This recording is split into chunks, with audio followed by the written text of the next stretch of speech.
What if I told you that dying revealed that you are literally the universe, the very essence of creation expressing itself in physical form? Spiritual teachers have said this for centuries, but now thousands of normal people who had near-death experiences are confirming it. So today we are exploring the mind-blowing connection between near-death experiences, also called NDEs, and the spiritual truth that we are divine creators deeply connected to everything. By the end of this video, you will understand why you are a divine creator, how NDEs actually prove it, and what that means for your life.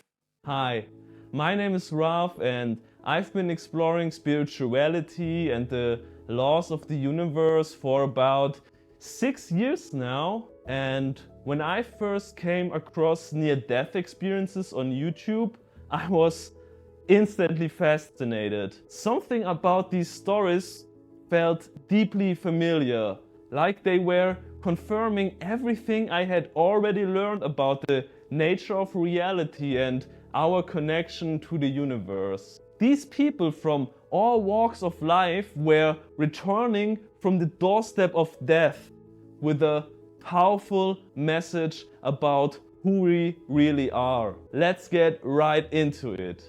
In February 2006, Anita was on the doorstep of death after a 4-year battle with aggressive cancer.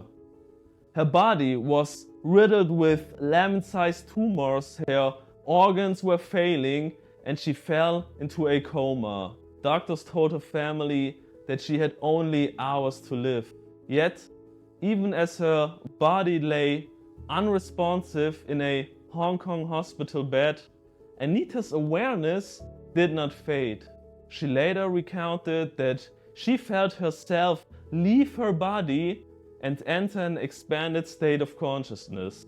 From this viewpoint, she could see and hear everything happening around her with crystal clarity, but without pain or fear.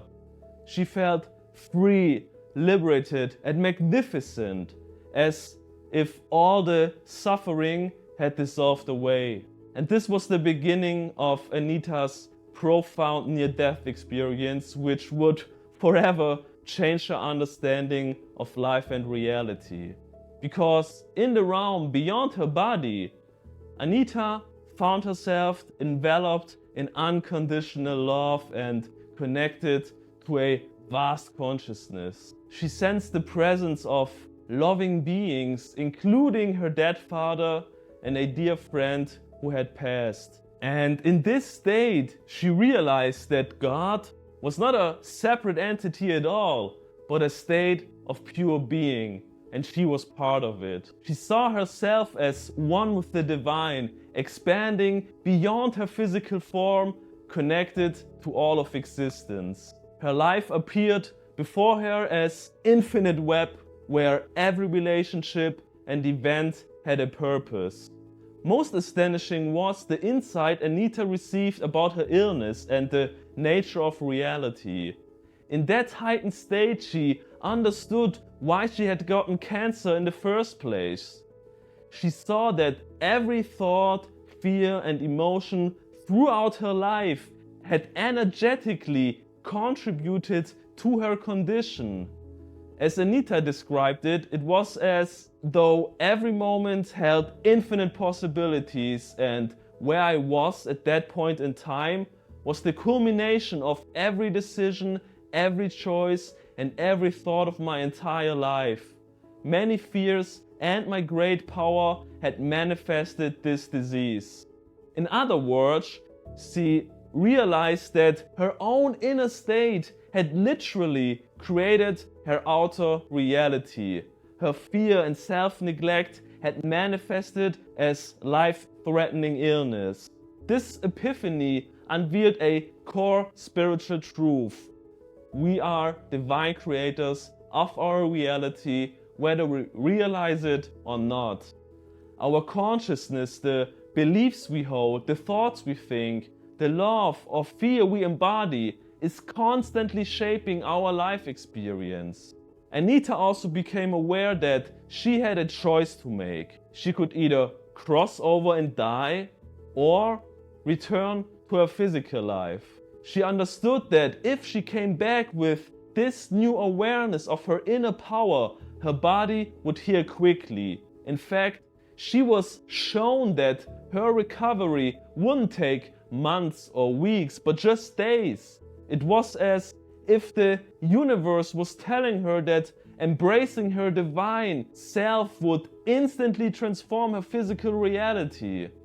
Upon waking up from the coma, Anita's life was forever changed on every level. To the shock of her doctors, her body began healing at an incredible speed. Within days, her tumors started shrinking, and within weeks, all signs of cancer were completely gone. Medical staff couldn't explain how someone on the verge of death, organs failing, tumors throughout her body, could suddenly be cancer-free. But Anita knew the truth. Her shift in consciousness had transformed her physical reality. So after coming back, Anita was no longer afraid of dying and the fear that had once controlled her life. She felt peace, joy, and a deep trust in life. She now understood from direct experience that her true self was an eternal, powerful being. She understood that we are divine beings having a human experience and that our reality is shaped by either love or fear, and that we need to choose to live by inner truth, compassion, and the knowing that love is the foundation of everything. So the first message I want to share is that our state of consciousness directly shapes our reality. Anita's experience is a profound testament to this truth. Her fear and self-doubt had manifested as illness, but the moment she embraced her true divine nature, her body responded with complete healing. This is not just her story. One near-death experience named Leonard described that in the spiritual realm, thought is creative, and what you imagine manifests instantly, whereas here in the physical world, things take a little more time. Another NDE survivor named Magda put it simply: whether consciously or unconsciously, we create our reality. We are what we believe. So what does this all mean for you and me? It means we are not just spectators in this universe. We are participants, artists of reality. Those NDEs essentially validate what spiritual teachers have said for ages. As you think, so shall you become. And we will get how this all aligns with spiritual teachings in more depth later in the video. But first, let's get into another powerful message from another near-death experience. In 1955, 2 days before high school graduation, Andy Petro joined his classmates for a picnic at a nearby lake. And while he was swimming toward a floating platform with its friends playing on, he was suddenly struck by severe cramps. His legs stop working. Panic sets in as he gasps for air, but water fills his mouth. He surfaces briefly, waving for help, but his friends think he's playing some kind of game, not aware that he's drowning. Then he goes under. The cold water swallows him and darkness is creeping in. As he hits the bottom of the ground, he feels weeds wrapping around his legs, holding him tight. He tries to break free, but the more he fights, the tighter they hold him. And a terrifying realization hits him. I can't get out. I'm going to die. And then he hears a voice. Not from above, not from the water, inside his mind. Andy, you need to stop and rest for a while. At first, he resists. Let go? How could he? He needs to fight. But the voice reassures him, repeating the same message. If you let go, everything will be fine. I promise. So something inside him shifts and he surrenders. And in that instant, everything changes. A sudden pop, and he was no longer in his body. The darkness, the weeds, the struggle, gone. He felt weightless, surrounded by warmth and peace. Looking down, he saw his lifeless body still trapped in the weeds.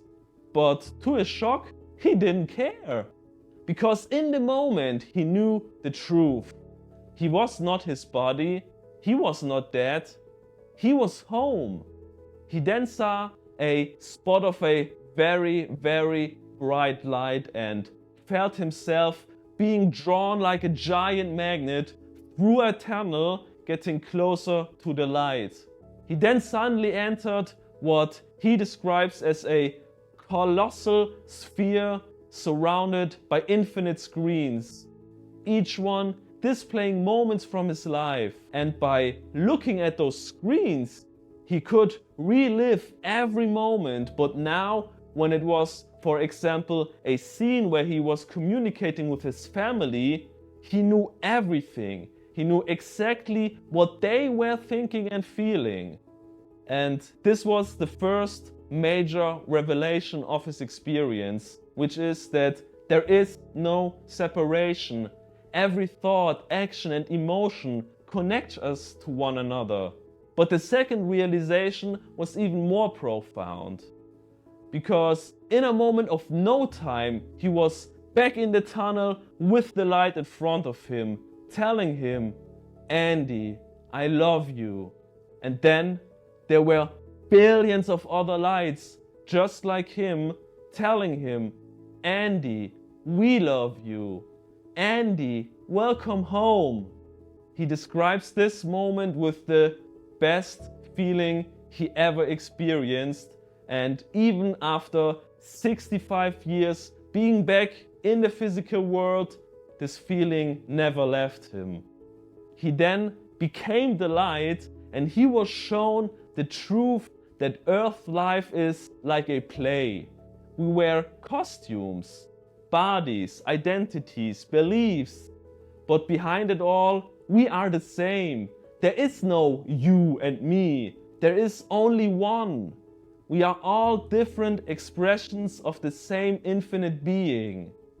But just as he fully merged with this infinite consciousness, the light spoke again, telling Andy that he has to go back. He resisted. He wanted to stay because he said he belonged there. The light repeated itself, and before he could protest again, he felt himself being pulled back into his body. Now, if you want to listen to the whole story and how it continues, I will link a video from Andy down below, as well as the story from Anita and some more resources in case you want to dive in deeper. So, the second message I want to share and prove is that we are all connected as one, and that everything originates from the same consciousness. Andy's experience reveals that at our core, there is no separation between us. The idea of being isolated individuals is just an illusion created by the physical world. But beyond that, beyond time, beyond space, we are all part of the same infinite being. Think about what Andy saw in his life review. He didn't just relive his memories, he experienced them from every perspective. When he spoke to someone, he didn't just remember what he said, he felt what they felt. Every thought, every action, every moment, it was all connected.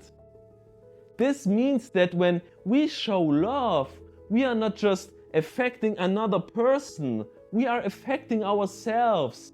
And when we cause harm, the harm is felt within the very fabric of our shared consciousness.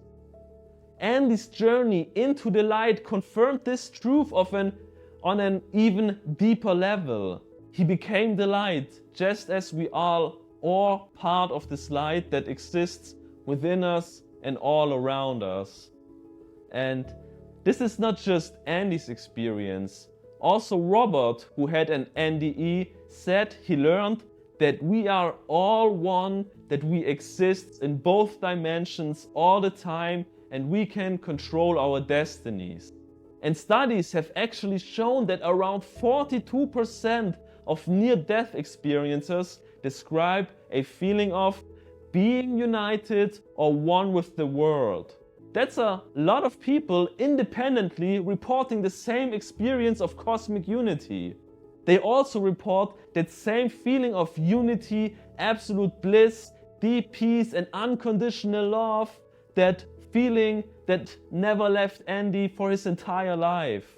So if that's true, it means the boundaries between you and me, the trees, the stars, are more like illusions. Separateness is a kind of trick of our physical experience, and we will touch on that again in a minute. So take a moment to appreciate what we have just explored. Near-death experiences are giving us a profoundly uplifting picture of who we are.